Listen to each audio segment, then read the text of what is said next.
Hello, this is Christian Uremovic, Director Technical Solution Marketing at Infinera for software and automation solutions. Today we're going to talk about speed, accuracy and end-to-end control, the beautiful case for software-driven networks.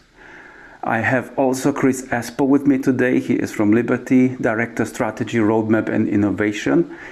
Chris will do the main part of the presentation, exploring, discussing how Liberty is Director Technical Solution Structure towards modernization, towards automation, towards the future. Okay, let's start right away.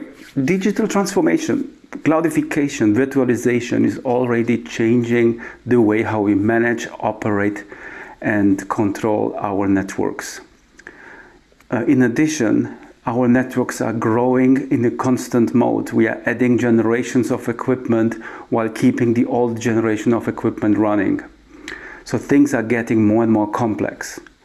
With 5G, the requirements for inter-vendor operability has increased tremendously. So there is an increased requirement for multi-vendor networks. And the present mode of operation is really challenged. So network automation is becoming critical. Speed, accuracy and end-to-end control is what we desire. We want to be more efficient. We want to save OpEx and CapEx. So what is automation? Let me read that really out because I think that's a nice way to explain automation. Automation is a methodology in which software automatically configures, provisions, manages and tests network devices. Why? To improve efficiencies, to reduce human errors, and to reduce operating expenses. Automation tools that are heavily used are basic network mapping and device discovery. And complex workflows are the next tools that are coming, which is about service provisioning, for example.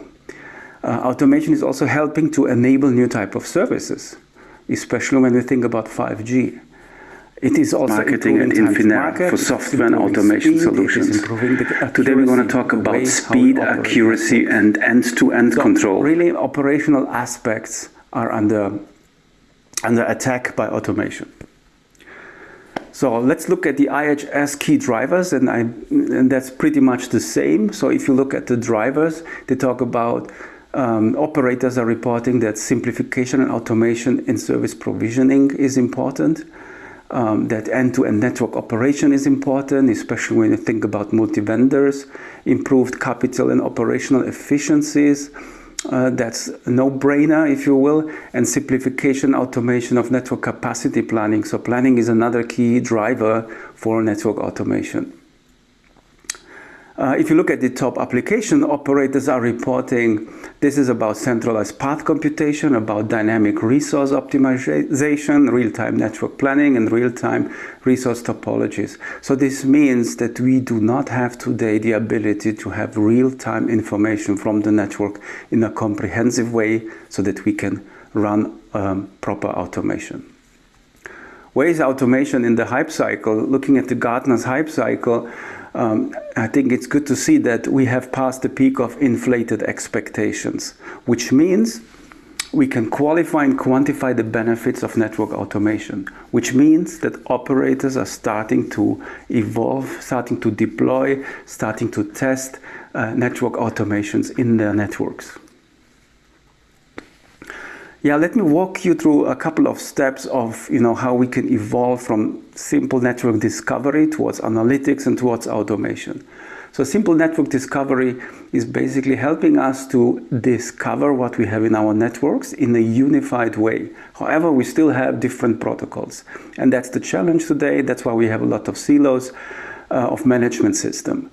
So ideally, when we discover the network information, you would like to have a single database where all your network information is stored in the unified way.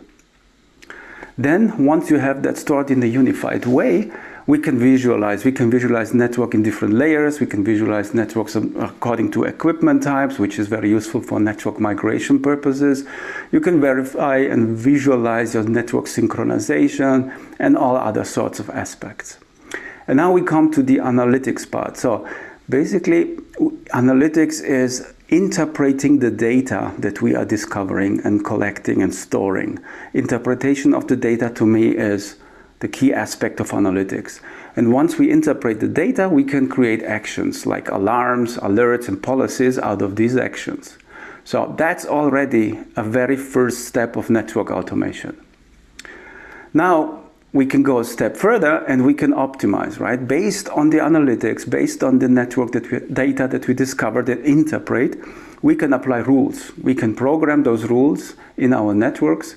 For example, you could program that if a certain event is happening in your network, you can trigger action in your network, for example, reroute services. And when you trigger action, this means that you need to provision something in your network.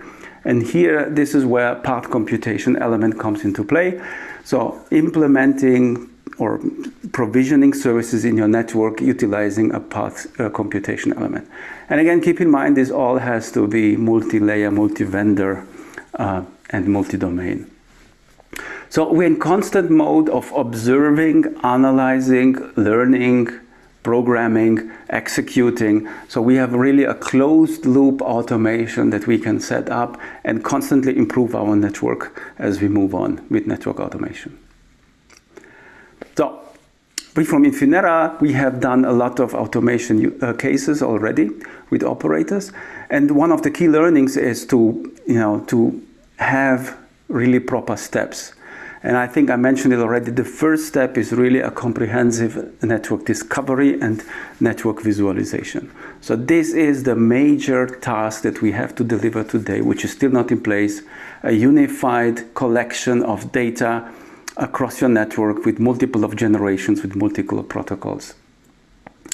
The second step is then the service automation. Once we have a unified database, once we have information stored on a single database, we can start with service automation significantly more efficient than without. So service automation by means of multi-layer service provisioning, multi-vendor service provisioning, context-optimized routing, and workflow engines.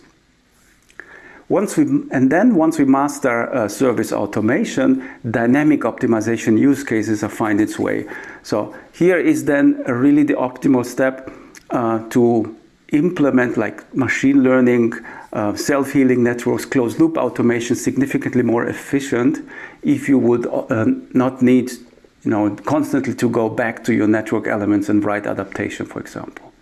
So again, discovery visualization, service automation, and dynamic optimization. These are the three steps that we have seen operators are doing in making them more and more successful. So let me summarize. So if you look at the problem that we are currently having is that we have centralized applications like monitoring, inventory discovery, orchestration of your network, network control planes, data storage, data lakes. They all need to talk to the network. The network consists of access parts, of backhaul parts and core parts with different set of equipment, with different generations of equipment, with different type of network elements, and with different vendors. So you have a multi-vendor environment to retrieve, to store, and send information to those vendors with different data protocols, with different protocols and different data models is very cumbersome. So you would need to write adaptation for each vendor, for each generation of equipment, even with the same vendor. So this is slow, it's complicated, you require dedicated experts, and now we live in the world of silos. And therefore, you have network management domains from different vendors that you need to interwork with in an OSS environment. Okay, so I want to give you a brief overview about one of the automation elements from Infinera. It's called TRANSCEND Core PCE. And Core stands for Context Optimized Routing Engine, Path Computation Element, PCE. So it's real-time latency-based routing, performance-based routing, taking real-time information from the network, so dynamic data from the network, and we can apply different parameters, different criteria for the path selection, like latency, packet loss, machine learning matrix, impairments, utilization, you name it. So all these different parameters we can combine to create a path requirement end-to-end across multiple vendors and across multiple layers. So you could actually tune and create your templates for the different type of services. For some kind of services, latency is more important. For other type of services, latency is less important. The costs might be important in all cases, and so on. So you have the flexibility to design templates, to design path criteria, path selection criteria, very, very flexible with that kind of software. All right, so with that, I would like to hand over to Chris Aspel from Liberty. He will share with us the evolution about Liberty Global's network automation, and I'm really looking forward to this session. Over to you, Chris. Thank you, Christian. That was really interesting, and I have to admit, it's very much aligned with our thinking. And, you know, we're on a journey as well, working our way through from what is a traditional network to something that we would like to turn into a much open, more orchestrated and controlled network. What I was going to do over the next few slides was to just take you through, you know, our journey and how we've started, where we are now and where we think we're heading. So as a traditional cable company, we have a pan-European network. We exist in many countries under many brands. We've got Virgin Media in the UK, we've got UPC in Switzerland, in Poland, we have Telenet in Belgium, Ziggo Vodafone. You know, we have a very expansive network and we build it using very traditional building blocks. So we build routers, we build optical networks, and we build hierarchies from these platforms. Each of these platforms has specialist skills behind it, specialist tools, specialist departments. It's very silo orientated, very manually intensive. So if we have a router from vendor A, we have a skill set for vendor A, we have engineers for vendor A. If we have a router from vendor B, completely different operating system, completely different hardware. So that drives us to have different engineers, different tools for managing and provisioning the network. So, you know, this makes it all very, very manually intensive for us. And this isn't where we want to be. And we have these farms of OSS tools, you know, various platforms for various functions. Some of them are multi-vendor, but an awful lot of them are tied very tightly to the vendor. We know that we're on the verge of a massive change in networking. We can see that, you know, networking is about to move to more open optical, white box routing, virtualization, cloudification. And, you know, we have a challenge to manage the transition that we're going through on this. The problem is how do we get from where we are now to where we want to be? And the first step on this journey we see is that, you know, we have to start to automate more. And with automation, you know, again, echoing what Christian said, we need to be able to increase the rate of change. The number of changes that we have to do inside a change window is increasing. And as we increase the rate of change, we've got to increase the accuracy, because we just can't afford to have one problem happen during a change window and then have to revert maybe 20, 30, 40 changes, not sure which one created the problem. And, you know, the network has to be available. And as you can see now, being a broadband provider, we are all very reliant on our networks. We sit at home working from home and we just expect the network to work. We are looking at workflow tools, orchestration tools, inventory tools, modeling tools, and we need to create a control plane.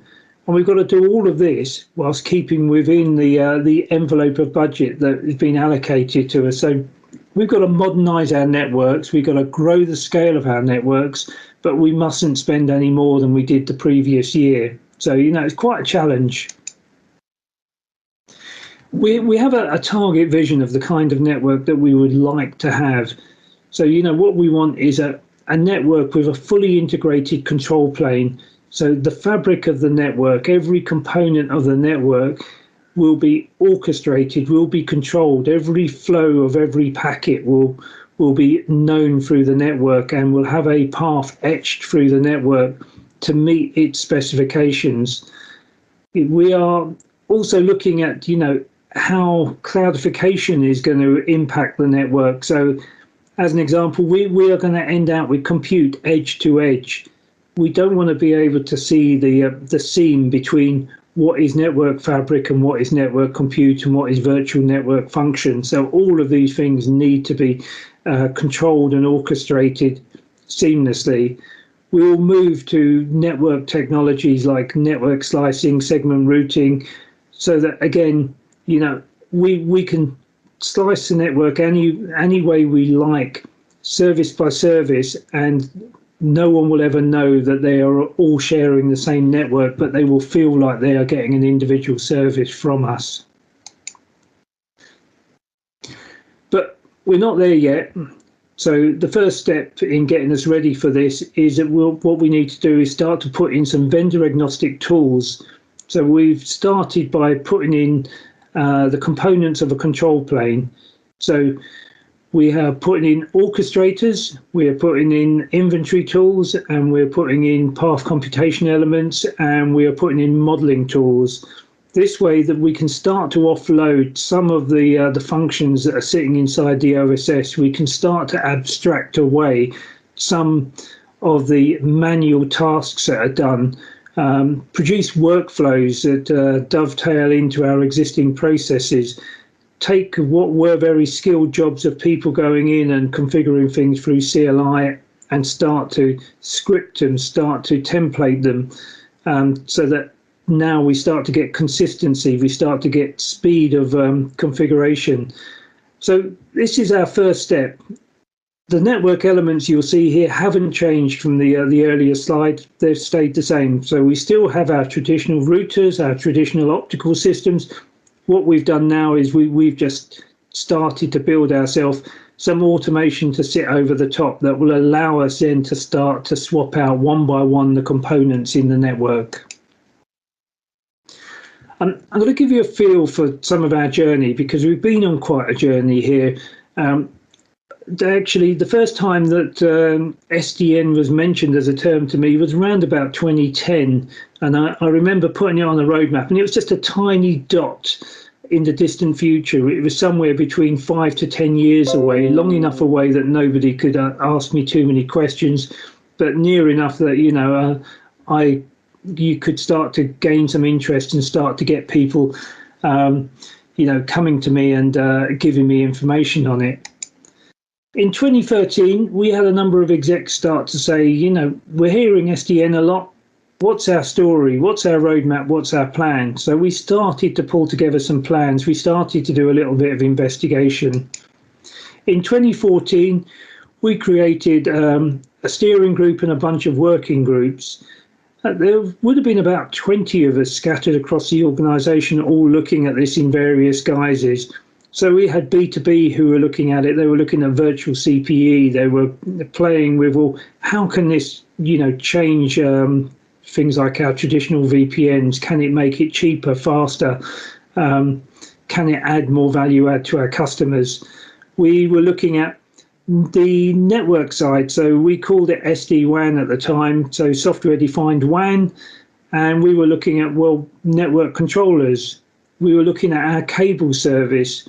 The Cable Labs at the time were starting to talk about virtualizing CMTS, which is our cable edge router. So, we were thinking, actually, virtual BNG, virtual CMTS, virtual PON, these are all things that were being talked about, but no one really knew how to do them. Our IT guys were also looking at this and saying, well, actually, there's a bunch of interesting things here that will allow us to be able to start to take each of these domains, tie them together with an overall orchestrator and a service catalog. So they started looking at it as well. So we spent 2014 investigating and learning. And there was a conference in 2014. It was actually this very conference, and I went to that conference and I arranged at the time to meet with 8 different vendors.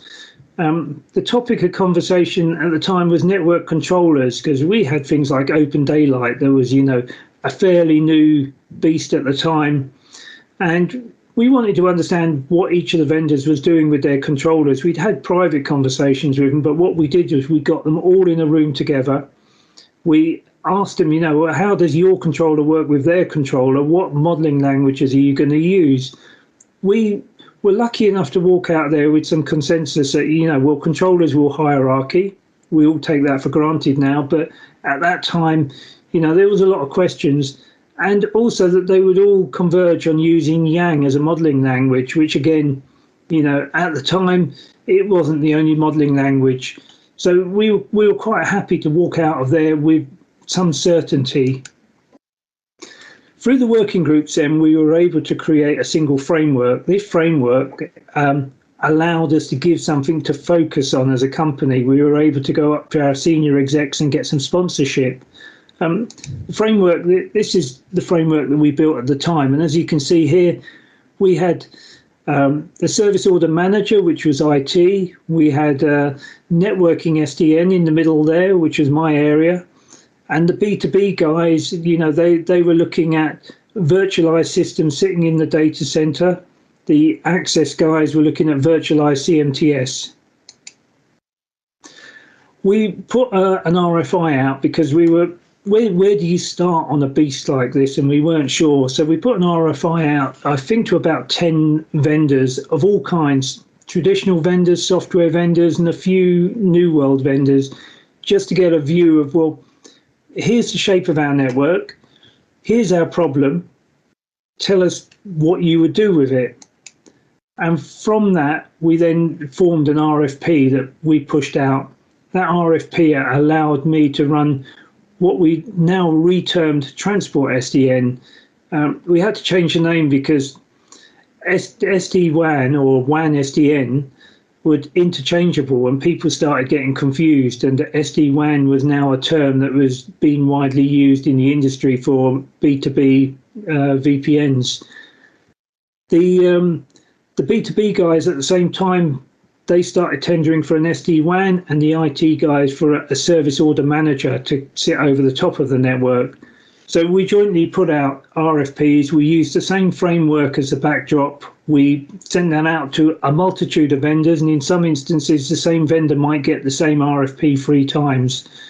From that, we then, in my area, we awarded the Transport SDN to a company to do orchestration and to do workflow. We took that then through a proof of concept in our test labs where we built a piece of network.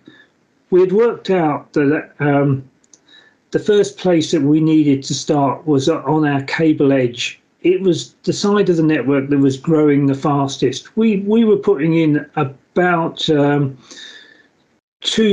300 10 gigs circuits at the time every 6 months to every 9 months. So what we decided was, what we wanted was take the CMTS, which is a cable router, take the optical network that joined that, and the PE router that sat over here, turn that into a single provision. The idea being that now from one screen, I could set up the WAN port, set up the DWDM and the Ethernet link, and set up the PE router. And we templated that, we got that working. It took us about a month in the lab to get that figured out and working. And then that became the prototype for the project that we then left to the architects and the engineers to go and turn and productionize.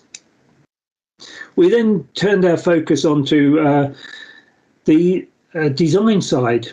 So looking at the orchestration, we were saying, right, what's now the longest piece of work is actually designing, finding a wavelength through our network or finding several wavelengths through our network, assigning ports at each end, assigning IP addresses, filling in all the records.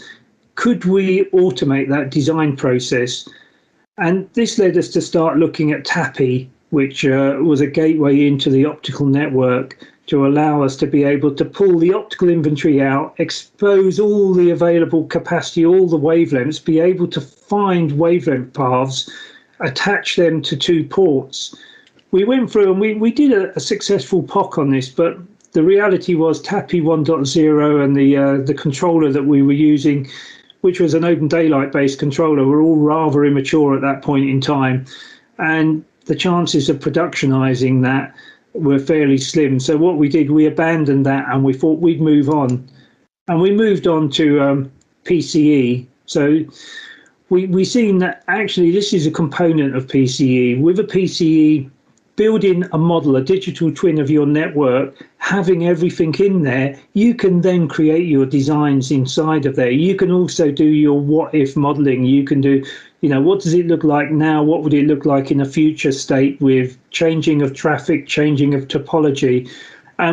We created a bunch of use cases by walking around the organization, interviewing various people, and then coming up with a business case based on that, and we then took that to tender. That tender, we chose out of, I think, 9 vendors in that tender. We slimmed it down to 3 vendors that we took into a test lab. We built ourselves a network in the test lab that had all of our IP elements for the whole network, beginning to end, and all of our optical components. And what we did was then we got each vendor to come in for a week at a time, put their PCE over the top and prove to us that they could actually do what they said they could do in the tender. We gave them a week to set up and a week to demonstrate. And, from there, we finally selected a vendor. We now have a preferred PCE vendor that is in our network and we are working with. And in the meantime, automation was seen as, a very big thing, which the organisation has now got behind, and we've started a project called Polaris. Polaris will pull together what is a myriad of different automation work streams that are still going on in the organisation and bring them under a single umbrella. And the PCE and the orchestration and the workflow and the inventory systems, all of them will come into that, along with a lot of the work we're doing in the data centre as well. And that will give us one vehicle to start to drive automation through the company. And that has senior level management buy-in, which is great. This year, we plan to do a simple test on the network. So phase 1, we are going to take what is our AUTOMAT network. That is our international backbone network. We're going to take that network and we're going to put the PCE over the top of that. And we're going to take 40 elements that are a slice across the network, and we're going to start to poll them devices. So we'll go through a phase of discovery, gathering stats, working out the connectivity of them devices, building the topology database, building the full model, and then doing what if scenarios on that model. And so this side of Christmas, we intend to have that working, and we will do demonstrations internally. Next year, then we will go on the start of a full-scale rollout of this across our international network, and the year after we intend to start to take that into our other countries. Now, this doesn't come without challenges, and many of the challenges that we've gone through, I think you'll recognise. So if I start off with finance, the finance team, you build a business case and you say, I want to put, for example, an orchestrator in the network, and they're like, so how many people are you going to get rid of? What are you going to change? What's the business case for this? How quick is it going to happen? And the reality is you're at the start of a journey to build something really big, and they just want quick returns, they want to see the money come in the door quickly. And you're saying, well, actually, we're going to be running both in parallel for a long time. This is maybe a 5 or 10 year project to get us from the beginning to the end. So they're not happy with that. And, you start to talk about agile models and CI/CD. Well, unfortunately, finance doesn't work that way. So it took us a while to get them on the journey and to get them to understand that, this is important. If we don't do this, we're going to hit a point where actually we're going to store up a lot of problems for ourselves, and we need to start very quickly. People can feel very threatened. So what you've got to do is you've got to bring them in the beginning. You've got to nurture them. You've got to train them. You've got to, show them the way and make them feel like they're part of the decision. So we did that very early on, and we make sure that people are left, right, and centre of everything that we're doing. Processes. So, as a big company, we've got more processes than you can shake a stick at. So when we bring something in like workflow and automation, we have to weave it into existing processes. It has to look the same as the old system. Ultimately, we will change all the processes, but we're not going to go in there and rip everything apart because it works. And the last thing we want is to be, the people that are causing problems and stopping work happening, stopping capacity being built. Our vendors, vendors get very comfortable. They get very complacent. They sit there in a various part of the, an area of the network, for example, and they don't like it when you start changing things around, and when you start saying, actually, we're not going to use your provisioning tool anymore. We're going to use this provisioning tool instead. We're not going to send the alarms to your alarm center anymore. We found something that can take all the alarms, and we're going to add a PCE in. And by the way, don't you support Yang yet and NetConf? And then you start finding that their models aren't quite what they have said on their roadmaps, and it's only when you start drilling into things that you find that maybe the vendors aren't as advanced, or if they are, they only work with their tools. So you find their TAPI model works with their controller, but it doesn't work with anyone else's very well. So there's a lot of learning there to go. Standards. More standards than you can shake a stick at. So one of the things we have to do is pick our way through the standards and choose the standards that actually mean something to us, that give us, what we need as a company. Because sometimes we find that, there's 3 standards. Which one is going to be the standard of the future? So you are making a few bets as you go through this as well. Our organization is geared around, how our networks are built, how our networks are managed, how our finance works. So again, we have to bring the organization along with us. We have to talk about, actually target operating models, because we're going to change the way that the organization looks. We're going to have to create new departments. We're going to have to create new skills. We're going to have to look at things in different ways. So the organization is very important. And the last one is regulatory. When you start collecting a lot of data and you start storing it in one place and you start manipulating it, and then you say, do you know what, I've got an AI engine that's going to look at this, and I've got machine learning, they start to get very twitchy. And you have to explain that, I'm not going to do anything with this that is going to break any laws, that's going to cause any problems. But it is a big problem because, if you ignore it, they'll come and get you in the end, and you're going to have to confess that, you have all this data, you have all these IP addresses, you have all this statistical information, you know what customers are doing. So best to engage with them as early as possible. So model-wise, we created a new model now that we're looking at, where, we have the orchestrator, we've got the PCE, and the PCE and the control plane in many instances are almost interchangeable.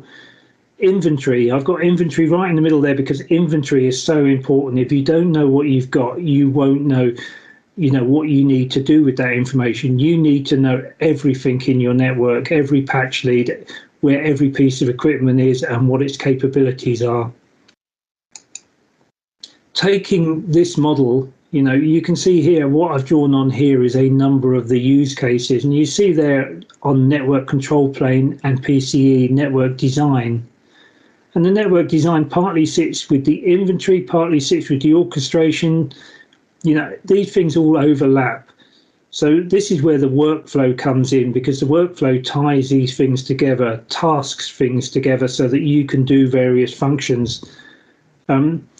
Network slicing, network control plane, network modeling and routing, analytics, all of these things, they're all use cases of the PCE that we are about to deploy. Zero touch provisioning, that's something that we just expect now. So, this is our target. We're slowly working towards it. We have many inventory systems. Hopefully, we will start to reduce some of them as we start to make efficiencies.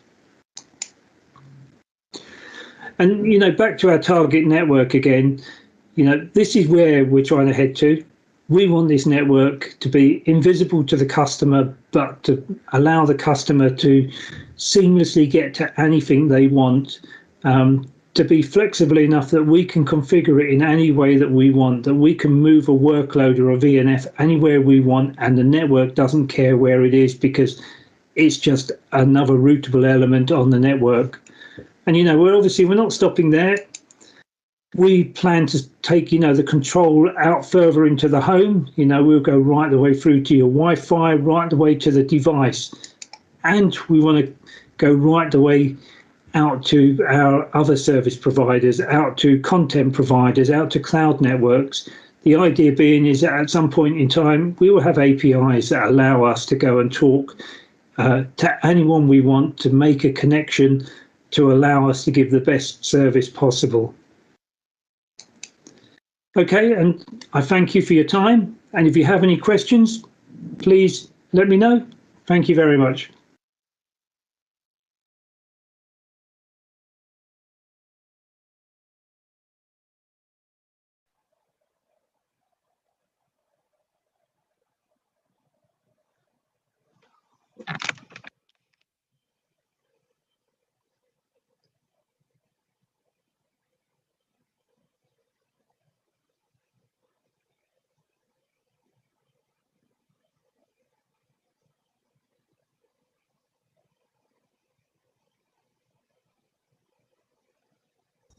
I see I have a wrong camera on.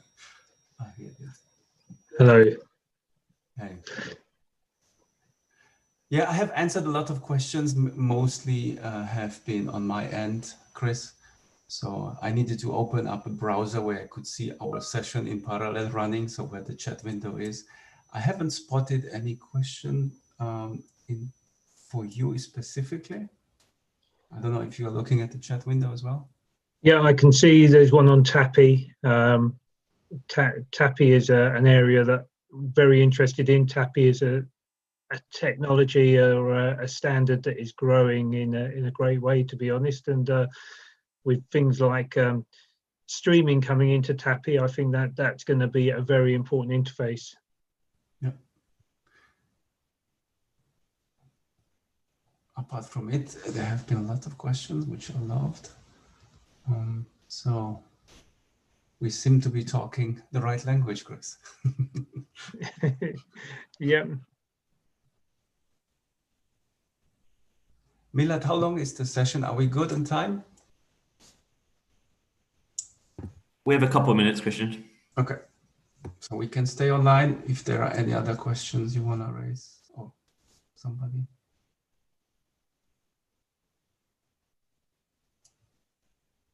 Yeah, I don't see the questions on my chat window, I think.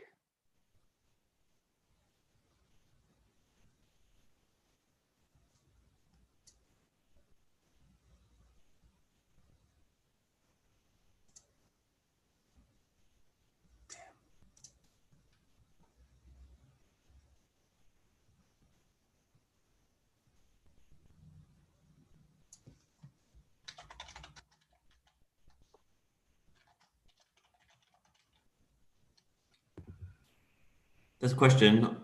Any comments on security? Actually, security is a big area, to be honest. Everything that we do, we have to include the security guys quite early on. I should have put that actually within the presentation.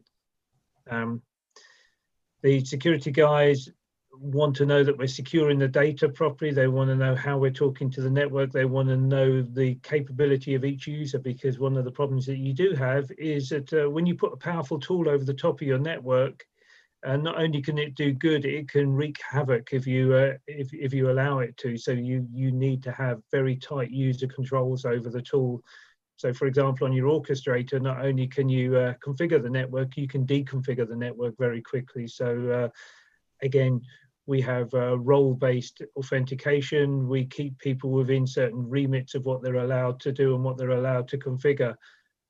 Changes have to be signed off before they're done. So as we go through and we create a new change, we will make sure that it goes through a workflow process that will check that change and make sure that that change only acts on the areas of the network that that operator that created the change is allowed to work on.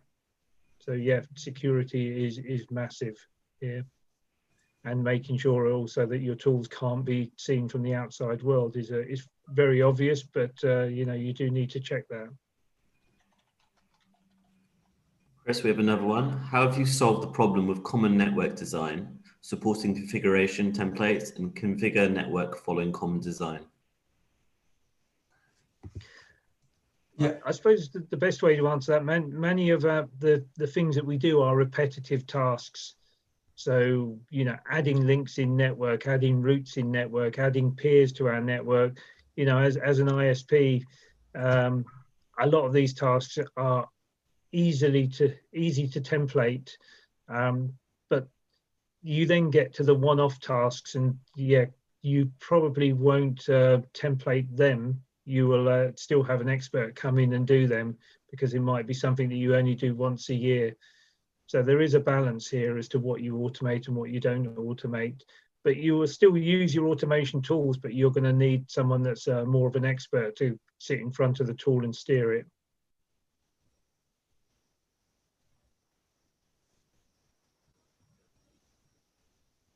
Hope that answered the question. Our session is also over, right? I see that the other session is running. Are the people still on this call, Milad? Do you know, or are they dropped automatically? They're not dropped automatically. They can run parallel to one another. All right, cool. I think we had one. What about different data models with different vendors? Yeah, I think, you know, just to comment from my side that we see a huge shift towards young data models. All the network elements, for example, that we are developing now are supporting young data models, OpenConfig in particular, but we also work with OpenRODEM for the MSA. Very, very important. And I mentioned this also, it's one of the major steps towards comprehensive network automation is really to have a unified way, you know, how you interact with your network. And if you do not have open APIs and the same data models, it's going to be cumbersome. You would need right adaptation. You know, it will slow down your process. It will make things lengthy, complicated, complex. So therefore, you know, it's extremely important.